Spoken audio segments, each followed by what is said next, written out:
Is pro-fracking journalist Phelim McAleer an aggressive bully?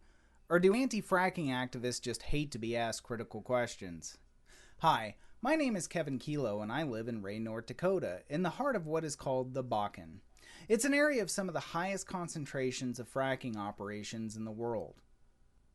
These wells you see here are among dozens around Ray that were completed with the stimulation technique known as fracking. I have never experienced any nosebleeds or other mysterious health problems. I don't know a single person who has, much less groups of people with the same symptoms. I moved to western North Dakota in the spring of 2014. Contrary to the claims of the anti-fracking movement, I didn't find a toxic wasteland. Instead, I found a land of incredible beauty. That's not to say there are no problems associated with the oil industry, but it wasn't the destructive force the anti-fracking movement claimed it to be. More than that, there were benefits activists were completely ignoring. In my home state of New Mexico, I once spent 14 months unemployed despite having a master's degree, years of professional writing experience, and diligently pursuing job opportunities. After 6 months in the Bakken, I had employers calling me up trying to get me to come work for them. That's how great the economy is here. The town of Ray this past year had millions of dollars of new water, sewer, and road infrastructure put in, some of which had been there since the 1950s.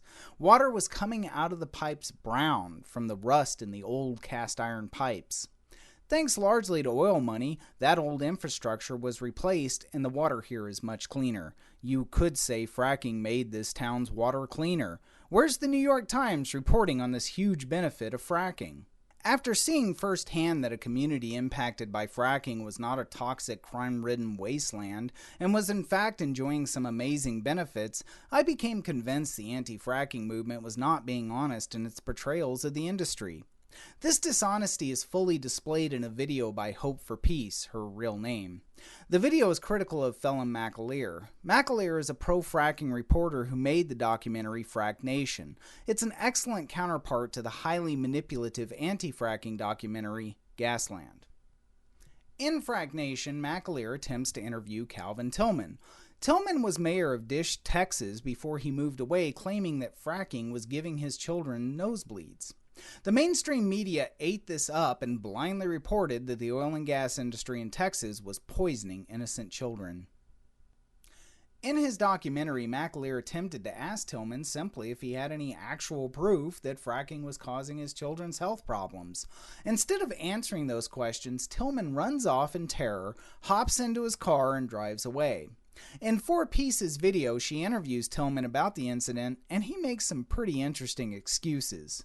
First, he said he refused to talk to McAleer because it was inappropriate for the reporter to ask questions about his children's private medical history.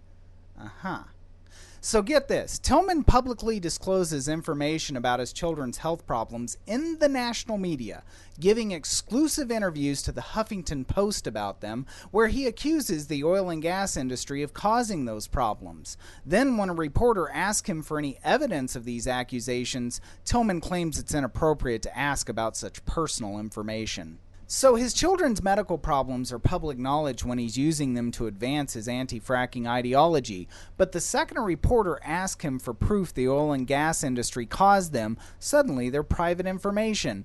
Funny how that works. I'm sorry his children had health problems, and I wish the Tilmans much health, but Tilman is being a coward to hide behind privacy claims when he's asked for evidence to support his public accusations. Tilman also claims McAleer was pushing old ladies out of the way, harassing people, and trying to force his way into cars. I find it hard to believe that McAleer would act belligerently in the course of asking questions. First, in a building full of people, McAleer was apparently the only person with a camera. Why is there no video of McAleer doing these things Tilman claims? It's possible no one thought to video the incident, or they just didn't have a camera. But when you look at how McAleer behaves when he's being abused by anti-fracking activists, he's always polite and professional. Here's McAleer dealing with racial slurs being hissed in his face by Vera Scrugans, a darling of the anti-fracking movement, and an associate of Hope Forpeace. Lost.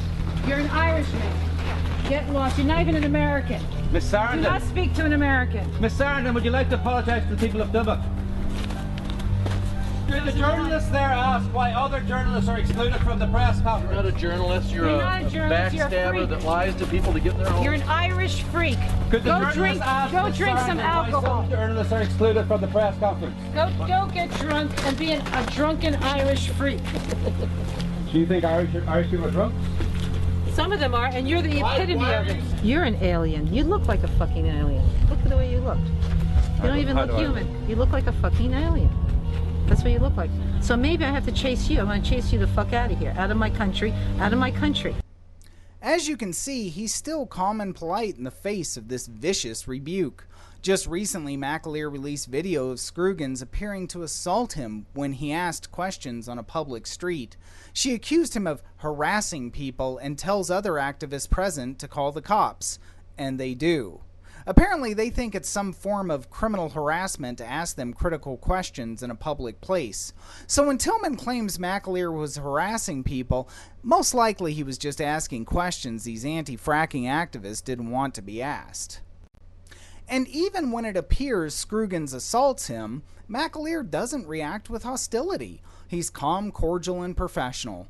Try as she might in this video to portray McAleer as being unreasonably aggressive in his reporting, all based solely on Tilman's word, Hope Forpeace comes across as being sloppy. At no time does she even try to corroborate his claims. She blindly accepts them and apparently expects you to do the same. Keep in mind also, not once in this whole video do they present any actual arguments to support their case against fracking. Instead, it's 12 minutes of personal attacks on a reporter who is asking them questions they apparently don't want to be asked. And so, they are desperately trying to undermine his credibility in hopes you won't listen to what he has to say. Ironically, in the process, they really just undermine their own. Till next time.